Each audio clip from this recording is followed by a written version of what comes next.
Hello friends, good afternoon. In this lecture, we are going to discuss about the makers of modern Odisha, about those people who have reshaped the Odisha in their own way. So, in part 1 video, we are going to discuss about Vyasakavi Fakir Mohan Senapati, Utkal Gaurav Madhusudan Das, and Utkalamani Gopabandhu Das. Every year, Odisha Public Service Commission in its civil service main examination 2 to 3 questions comprising of 10 marks is asking. So it's very important for the examination point of view. So friends, in this video, I am dealing only 10 points which can be remembered very easily by the student and you can write very effectively in a span of 2 to 3 minutes or 5 minutes maximum. I am Dr. Koles. I am a veterinary assistant surgeon working under Government of Odisha. Coming to the first person, the legendary person, Vyasakavi Fakir Mohan Senapati, I'll prefer to speak in Odia, which is more convenient and easily understandable by the students. ବ୍ୟାସକବି ଫକୀର ମୋହନ ସେନାପତି ଯିଏକି 1843 ମସିହାରେ ବାଲେଶ୍ୱରର ମଲ୍ଲିକାସପୁର ଗାଁରେ ଜନ୍ମଗ୍ରହଣ କରିଥିଲେ and ସିଏ ତାଙ୍କର ଗୋଟେ very ପାଇନିୟର roll ଥିଲା ଓଡ଼ିଆ ଲାଙ୍ଗୁଏଜ୍ ପ୍ରତି ଆଣ୍ଡ ଲିଟରେଚର୍ ପ୍ରତି and he is very often known as the father of Odia nationalism and the modern Odia literature. ଆମେ ଜାଣିଛେ ଫକୀରମୋହନ ସେନାପତିଙ୍କର ଓଡ଼ିଆ ଭାଷା ଆନ୍ଦୋଳନ ଏବଂ ଓଡ଼ିଆ ଭାଷାକୁ ପୁନର୍ଜାଗରଣ କରିବା ପାଇଁ ଗୋଟେ ବହୁତ ଅବଦାନ ଥିଲା। ତେଣୁ ପାଇଁ ତାଙ୍କୁ ଫାଦର ଅଫ୍ ଓଡ଼ିଆ ନ୍ୟାସନାଲିଜିମ୍ ଏବଂ ମଡ଼ର୍ଣ୍ଣ ଓଡ଼ିଆ ଲିଟରେଚରର ଫାଦର ବୋଲି ଆମେ ତାଙ୍କୁ କୁହାଯାଏ। He was A great social reformer and educator and used his pen to criticize the correct and the aberrations prevalent in the society. During that period, there are many aberrations present in the society, like untouchability, widow warning, like sati, etc. is there. So, at the time, the peoples are undergoing a tremendous pressure from poverty, ignorance, etc., and discrimination also. So, his writings are were mainly dealing with the prevalent conditions of the at that time. So by his writing, he is known as father of Odia fiction.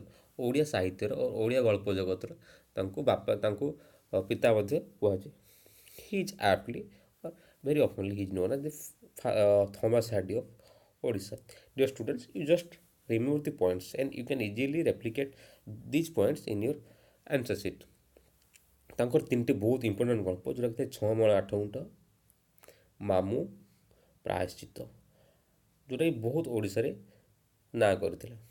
ଆଉ ଏଇଗୁଡ଼ାକ these novels not only reflects the pathetic life of the people during that time but also the pathetic display of dignity of that time in multiple dimensions. ତାଙ୍କର ଆଉ କିଛି ଗଳ୍ପ ଥିଲା ଯେଉଁଟାକି Rebati, patent medicine, ରାଣ୍ଡି ପୁଅ ଅନନ୍ତା, ଆଉ ଗୋଟେ ଥିଲା କିଛି ଧୂଳିଆ ବାବା,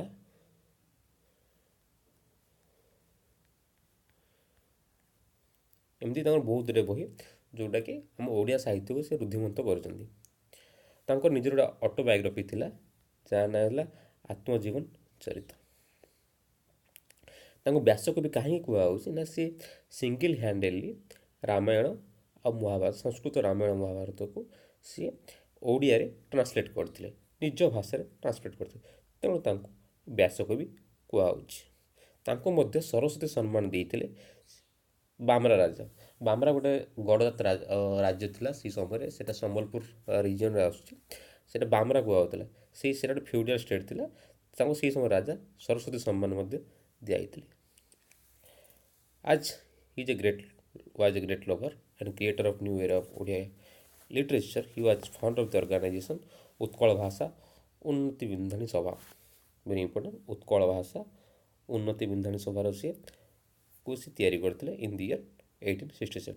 So dear friends, please remember all the points. Let's recap his date of birth. He is known as father of Odia nationalism in the modern Odia literature, father of Odia fiction, and his contribution in writings. He is known as Thomas Hardy of Odisha.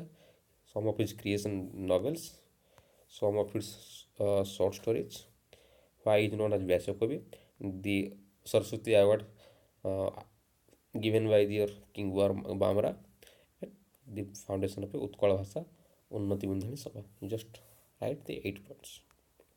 Next, coming to the course, the great Utkal Gaurav Madhusudan Das.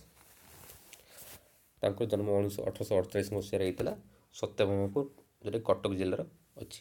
ସିଏ ଯିଏକି first Odia ଥିଲେ ଯିଏକି MA in ଲରେ କରିଥିଲେ Calcutta ୟୁନିଭର୍ସିଟିରୁ। Very important.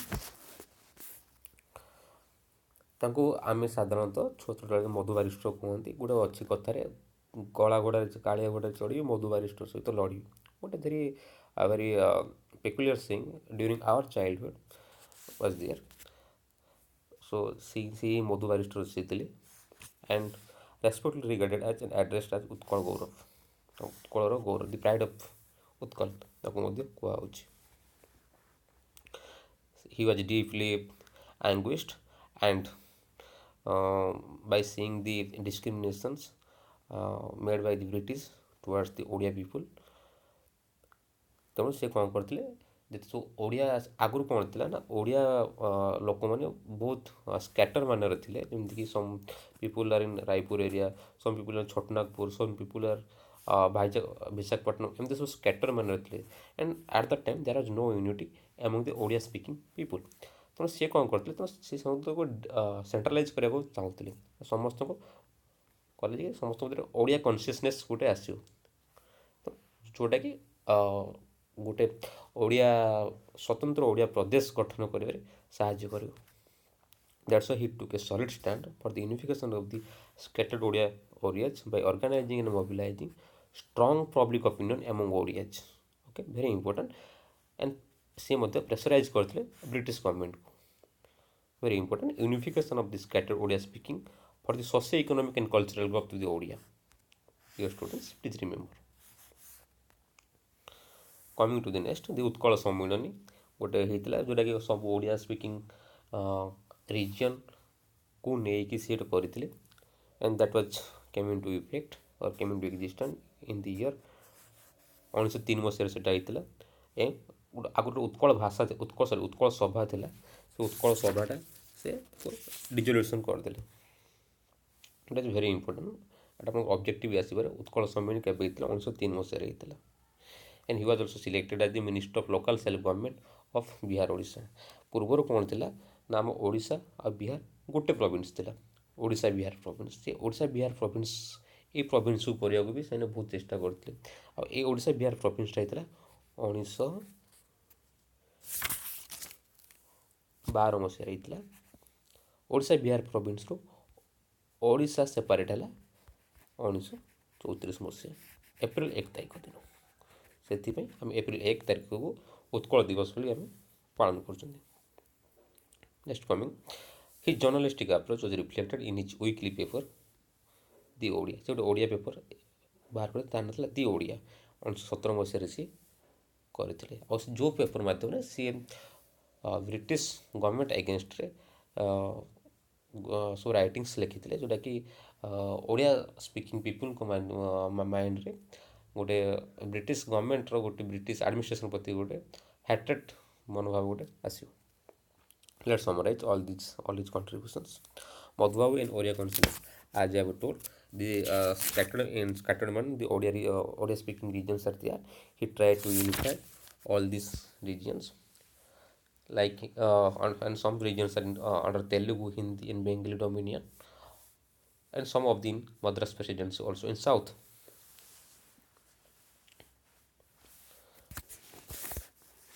ସେତେବେଳେ ଗୋଟେ Odia language controversy ଗୋଟେ ହେଇଥିଲା। Okay, ସେତେବେଳେ କ'ଣ କହିଥିଲେ ନା, ଓଡ଼ିଆ ଲାଙ୍ଗୁଏଜକୁ ବହୁତ ବେଙ୍ଗଲୀ ପିପୁଲ୍ ମାନେ କହୁଥିଲେ, ସେମାନେ କହୁଥିଲେ ଓଡ଼ିଆ ଲାଙ୍ଗୁଏଜଟା ଗୋଟେ ଲାଙ୍ଗୁଏଜ ନୁହେଁ, ଏଇଟା ଗୋଟେ ସ୍ମଲ୍ ଲାଙ୍ଗୁଏଜ, ଛୋଟ ଲାଙ୍ଗୁଏଜ। ମାନେ ଏଇଟା ଯାହାକୁ ଖରାପ ଲାଗିଥିଲା ଆମ ଓଡ଼ିଆ ଗ୍ରେଟ୍ ଲିଡର୍ସ ମାନଙ୍କୁ। ତେଣୁ ସେମାନେ କ'ଣ କରିଥିଲେ, ସେମାନେ ତାଙ୍କର ଏଇଟାକୁ ସେମାନେ ଅପୋଜ କରିଥିଲେ through literature.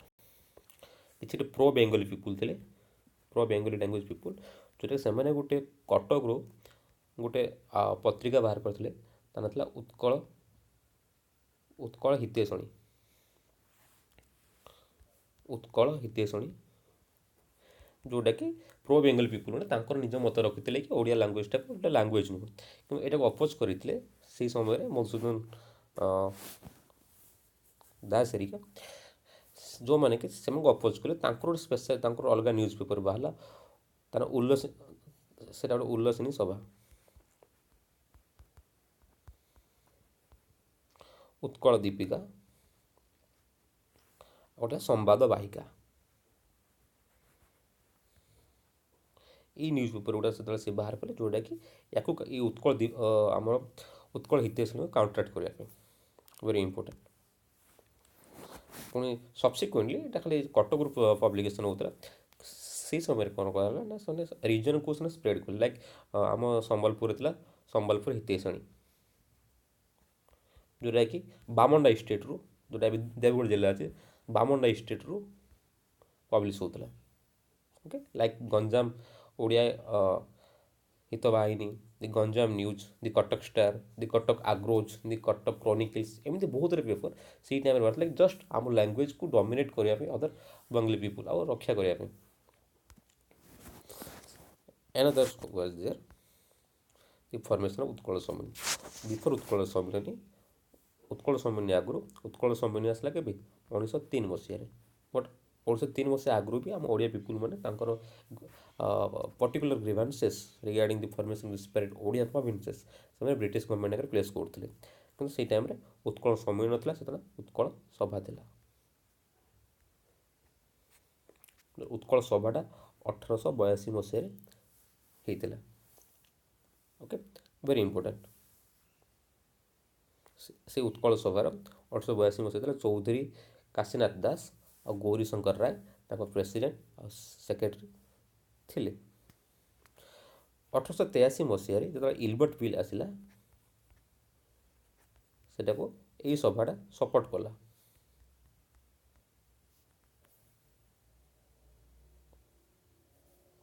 Coming to the next, Madhubabu ଏମିତି ଉତ୍କଳ ସମ୍ମିଳନୀ, ଭେରି ଇମ୍ପୋର୍ଟାଣ୍ଟ। ଉତ୍କଳ ସମ୍ମିଳନୀ 1903 ମସିହାରେ ଆସିଥିଲା।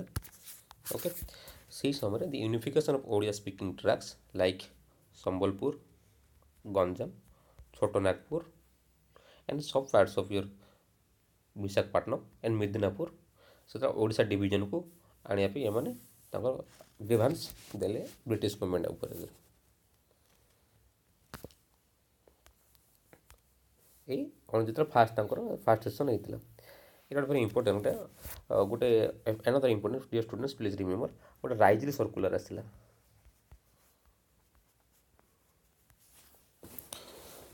ଓକେ, ଯେତେବେଳେ ଇଣ୍ଡିଆନ୍ ନ୍ୟାସନାଲ୍ କଂଗ୍ରେସର 1903 ମସିହାଟା ମାଡ୍ରାସ ସେସନ୍ ଥିଲା। ଏମାନେ କ'ଣ କଲେ, ସେଇ ସମୟରେ ଏମାନେ ଆଇଏନ୍ସିକୁ କହିଲେ କି ଆମକୁ ଗୋଟେ ସେପାରେଟ୍ ପ୍ରୋଭିନ୍ସ କର, ଓଡ଼ିଆ ଯେଉଁମାନେ ଓଡ଼ିଆ ସ୍ପିକିଂ ଏରିଆ ଗୁଡ଼ାକ। ସେଇ ଟାଇମ୍ରେ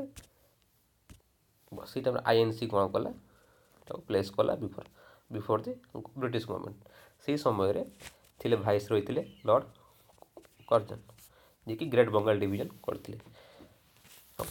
ସିଏ କିନ୍ତୁ ଏଇ ଆଇଏନ୍ସିର ଏଇ ପ୍ରପୋଜାଲଟାକୁ ସିଏ ସାଟିସ୍ଫାଇ ଥିଲେ, ଆଉ ସେ ଗୋଟେ ସର୍କୁଲାର ଇସ୍ୟୁ କରିଥିଲେ, ଯେଉଁଟାକି ସେ ଫେଭରେବୁଲ୍ ଇଏରେ ଥିଲେ ଗୋଟେ ସେପାରେଟ୍ ଓଡ଼ିଶା ପ୍ରୋଭିନ୍ସ କରିବା ପାଇଁ। ସେଟାକୁ ରାଇଜଲି ସର୍କୁଲାର କୁହାହେଉଛି, ରିସ୍ଲେ ସର୍କୁଲାର କୁହାହେଉଛି। ଏଇ ରିସ୍ଲେ ସର୍କୁଲାର ହେବା ପରେ କ'ଣ ହେଉଛି ନା, କିଛି ଥିଲା ଯେଉଁମାନେ, ଯେଉଁଟାକି ସମ୍ବଲପୁର, ସୋନପୁର, ବାମରା, ପାଟନା, କଳାହାଣ୍ଡି, ଏ ଯେଉଁ ଆଗରୁ ସେଣ୍ଟ୍ରାଲ ପ୍ରୋଭିନ୍ସ ଥିଲା, ସେ ସବୁ ଓଡ଼ିଶା ବିହାର ପ୍ରୋଭିନ୍ସକୁ ଟ୍ରାନ୍ସଫର୍ ହେଲା। ଓକେ, କିନ୍ତୁ 1905 ପରେ ଯେତେବେଳେ ଦି ଗ୍ରେଟ୍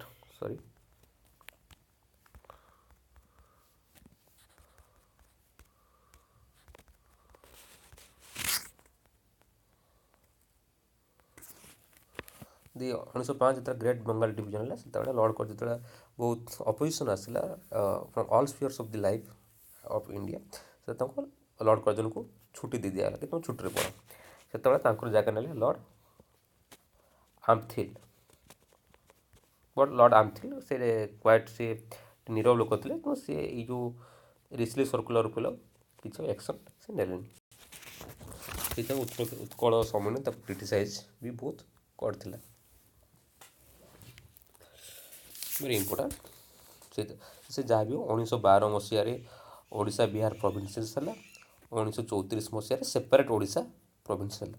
କିନ୍ତୁ ଏଇ ଦୁଇଟାକୁ ଏଇ 1934 ମସିହାରେ ଓଡ଼ିଶା ସେପାରେଟ୍ ପ୍ରୋଭିନ୍ସ ହେଲା, ସିଏ କିନ୍ତୁ ଯେଉଁ ମଧୁସୂଦନ ଦାସ ଦେଖିପାରିନଥିଲେ, ସିଏ ତା ଆଗରୁ ଏକ୍ସପାର୍ଟ କରିଗଲେ। 1934ରେ ସେ ଏକ୍ସପାର୍ଟ କରିଗଲେ। ଅନନ୍ତର 1912 ମସିହାରେ 1913 ମସିହାରେ ଗୋଟେ ଟେନେସି ବିଲ୍ ଆସିଥିଲା। ଓଡ଼ିଶା ବିହାର ଲେଜିସ୍ଲେଟିଭ୍ କାଉନସିଲ୍ରେ ତାକୁ ପ୍ଲେସ୍ କରାଗଲା। ଓକେ, ସେଠି ଗୋଟେ 9ଟା ମେମ୍ବର ସିଲେକ୍ଟ କମିଟି ଥିଲେ। ଏଇ ସିଲେକ୍ଟ କମିଟି ଭିତରୁ 5 ଜଣ ଥିଲେ ଓଡ଼ିଆ। 5 ଜଣରୁ ଯଦି ଆମେ ଡିଭାଇଡ଼ କରିବା,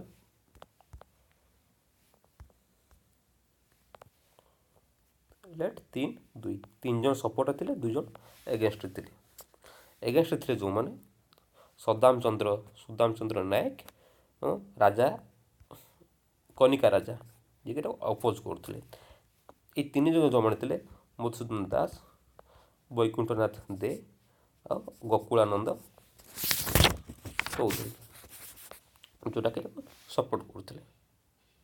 ସିଏ କହୁଥିଲେ ଯେମିତିକି ଗୋଟେ ଲ୍ୟାଣ୍ଡ ହୋଲ୍ଡିଂ, ଗୋଟେ ଏକ୍ଜିଷ୍ଟିଂ ଲ୍ୟାଣ୍ଡ ହୋଲ୍ଡିଂ ଯେଉଁମାନଙ୍କର ଥିଲା ତାକୁ ଗୋଟେ ରିଫର୍ମେସନ୍ କରିବା,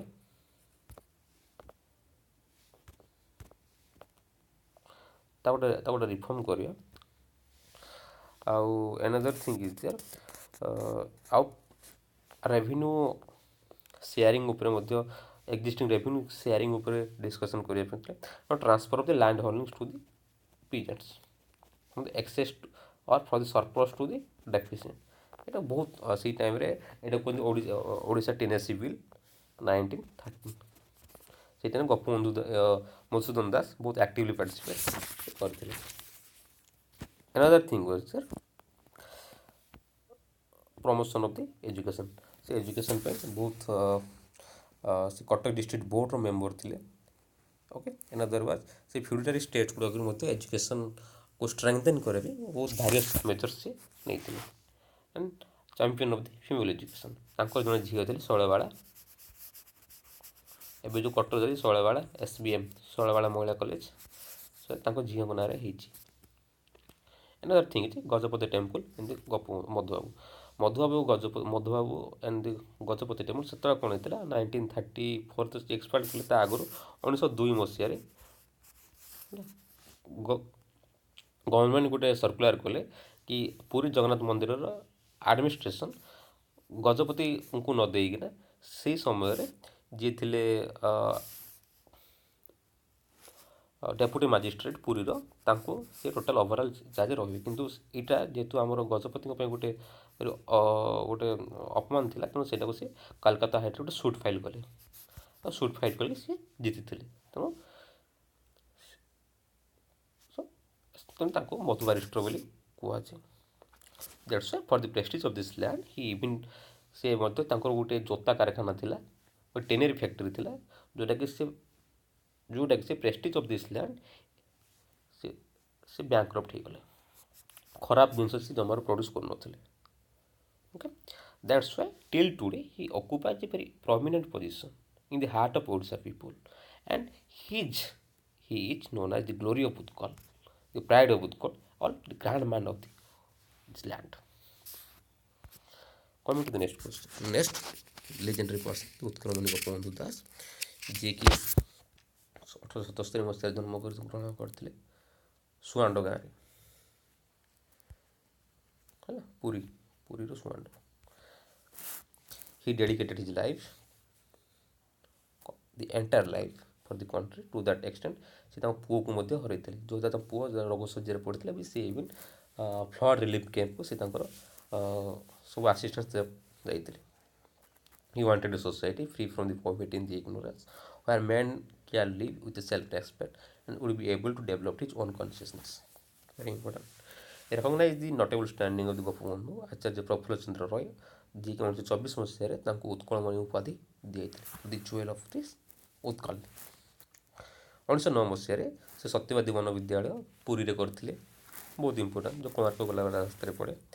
ଓକେ, ସେଠି ପଣ୍ଡିତ ନୀଳକଣ୍ଠ ଦାସ, ଗୋଦାବରୀଶ ମିଶ୍ର, ଆଚାର୍ଯ୍ୟ ହରିହର ଏମିତି ସମସ୍ତେ ଥିଲେ। ଜଣେ ସତ୍ୟବାଦୀ ବର୍ଣ୍ଣ ପଞ୍ଚସଖା ଯାହାକୁ ବି କୁହାହେଉଛି। Part of a Panchasakha also. In order to spread the Odia language in literature he started ଆମର ଯେଉଁ ଅଛି ଡେଲି ଦି ଡେଲି ସମାଜ ଯେଉଁ ଆସୁଛି, ଯିଏକି ତାର 100 ଇୟର୍ସ ସେଲିବ୍ରେସନ୍ କରୁଛି 2019ରେ ସେ କରିଥିଲେ ସେଇଟା 4 ଅକ୍ଟୋବର 1919 ମସିହାରେ। Still the newspaper holds a eminent position among the print media in Odisha. Attended the session of Utkal ସମ୍ମିଳନୀ 1903 ମସିହାରେ ଯେଉଁଟା ହେଇଥିଲା ଉତ୍କଳ ସମ୍ମିଳନୀ ପାର୍ଲାଖେମୁଣ୍ଡରେ ହେଇଥିଲା, ସେଥିରେ ସେ ଆକ୍ଟିଭଲି ପାର୍ଟିସିପେଟ୍ କରିଥିଲେ। ତାଙ୍କର ମଧ୍ୟ ସିଷ୍ଟମ୍ ଥିଲା ଓଡ଼ିଆ ସ୍କାଟର ଓଡ଼ିଆ ପିପୁଲକୁ ନେଇ ସେ ଗୋଟେ ୟୁନିଫାଏଡ଼ ପ୍ରୋଭିନ୍ସ କରିବା ପାଇଁ ଟ୍ରାଏ କରିଥିଲେ। ତାଙ୍କର ଜେନେରାଲି ଗୋପବନ୍ଧୁ ଦାସଙ୍କର life generally flood relief camp, the natural calamities ଟାଇପ୍ରେ ଲୋକଙ୍କ ପାଖରେ ଛିଡ଼ା ହେବା ଲୋକଙ୍କୁ ହେଲ୍ପ କରେ, ଏସବୁ କାମରେ ତାଙ୍କର ବେଶୀ ତାଙ୍କର ଯାଇଥିଲେ।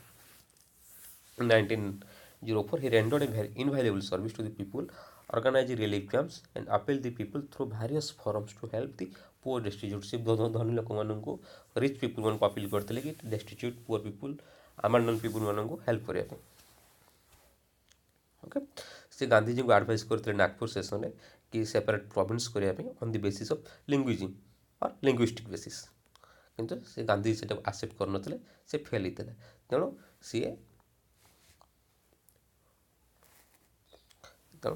ସେ ମଧ୍ୟ ନନ୍ କୋଅପରେସନ୍ ମୁଭମେଣ୍ଟ 1921ରେ ଯେଉଁ ଗାନ୍ଧିଜୀ ଡାକରା ଦେଇଥିଲେ ସେଥିରେ ମଧ୍ୟ ସେ ଜଏନ୍ କରିଥିଲେ।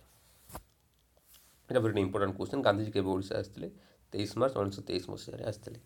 ଏଣ୍ଡ ଗୋପବନ୍ଧୁ ତାଙ୍କର ଯେଉଁ ସେ ସ୍ପିଚ୍ ଥିଲା, ସେ ହିନ୍ଦୀରେ ତ ସ୍ପିଚ୍ ଦେଉଥିଲେ, ତେଣୁ ଓଡ଼ିଆ ପିପୁଲଙ୍କୁ ସେ ବୁଝିବା ପାଇଁ ସେ ତାକୁ ଓଡ଼ିଆରେ ଟ୍ରାନ୍ସଲେଟ୍ କରିଥିଲେ। Okay, many social centres Swaraj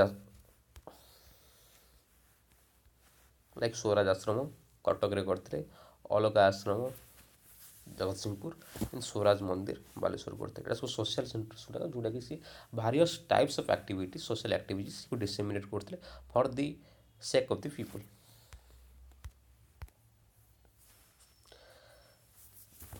ଆମେ ଦେଖିବା ବର୍ତ୍ତମାନ ଗୋପବନ୍ଧୁ ଏବଂ ମଧୁସୂଦନ ଦାସଙ୍କର ତାଙ୍କର contribution as well as Fakir ମୋହନଙ୍କର ମଧ୍ୟ କଣ୍ଟ୍ରିବ୍ୟୁସନ୍ ନୂଆ ଓଡ଼ିଶା ଗଠନ କରିବାରେ ବହୁତ ବଡ଼ ଭୂମିକା ସେମାନେ ଗଠନ ନେଇଥିଲେ। But Madhusudan Das and Gopabandhu Das did their contribution or made their contribution a lot for the creation of modern Odisha। କିନ୍ତୁ ଗୋଟେ ଚିଫ୍ ଡିଫରେନ୍ସ ହେଲା ଯେ ଗୋପବନ୍ଧୁ ଦାସ କ'ଣ କରିଥିଲେ, ସିଏ ଇଣ୍ଡିଆନ୍ ନ୍ୟାସନାଲ୍ କଂଗ୍ରେସର ସାହାଯ୍ୟ ନେଇଥିଲେ। ଓକେ, ଗାନ୍ଧିଜୀଙ୍କର ସାହାଯ୍ୟ ନେଇଥିଲେ। ବଟ୍ କିନ୍ତୁ Gopabandhu Das very important marked difference between the two leaders was this: Gopabandhu wanted to grow under the patronage of INC, Indian National Congress। ସେ ହେଲ୍ପ ନେଇଥିଲେ, କିନ୍ତୁ Madhusudan Das wanted to change a lot of people of this land outside the orbit of Congress। ସେ କଂଗ୍ରେସଠୁ ଦୂରରେ ରହିକି ଉତ୍କଳର ସମ୍ମିଳନୀ କରି ଲୋକଙ୍କୁ ସବୁ ସେ ଇଭିନ୍ ମଧୁସୂଦନ ଦାସ ଥରେ ଲଣ୍ଡନ ବି ଯାଇଥିଲେ around 1929 or 28, I don't exactly ମନେ ପଡ଼ୁନି। ସେ ଯାଇଥିଲେ ପରସ୍ୟୁ କରିବା ପାଇଁ କି ଓଡ଼ିଆ ପିପୁଲମାନଙ୍କୁ ସେପାରେଟ୍ ପ୍ରୋଭିନ୍ସ କରିବା ପାଇଁ। Both the leaders could not survive to see the creation of separate province। 1934 ଯାଏଁ ଦୁଇ ଯାକ ସେ ବଞ୍ଚି ନଥିଲେ, ତା ପୂର୍ବରୁ ସେମାନେ ମରିଯାଇଥିଲେ। Still their contribution in different fields and different ways has made their names ineffaceable in the mind of the millions of people Odisha for the time to come, for all the time to come। So hats up to the great legend of our Odisha, for which we are enjoying now a modern Odisha। Thank you all। In the next video we are discussing on about Pandit Nilakantha Das, Maharaja Krushnachandra Gajapati Narayan Deb, doctor Hare Krushna Mahtab और Shri Ramchandra Bhanj. Hope you have enjoyed this video. Thank you.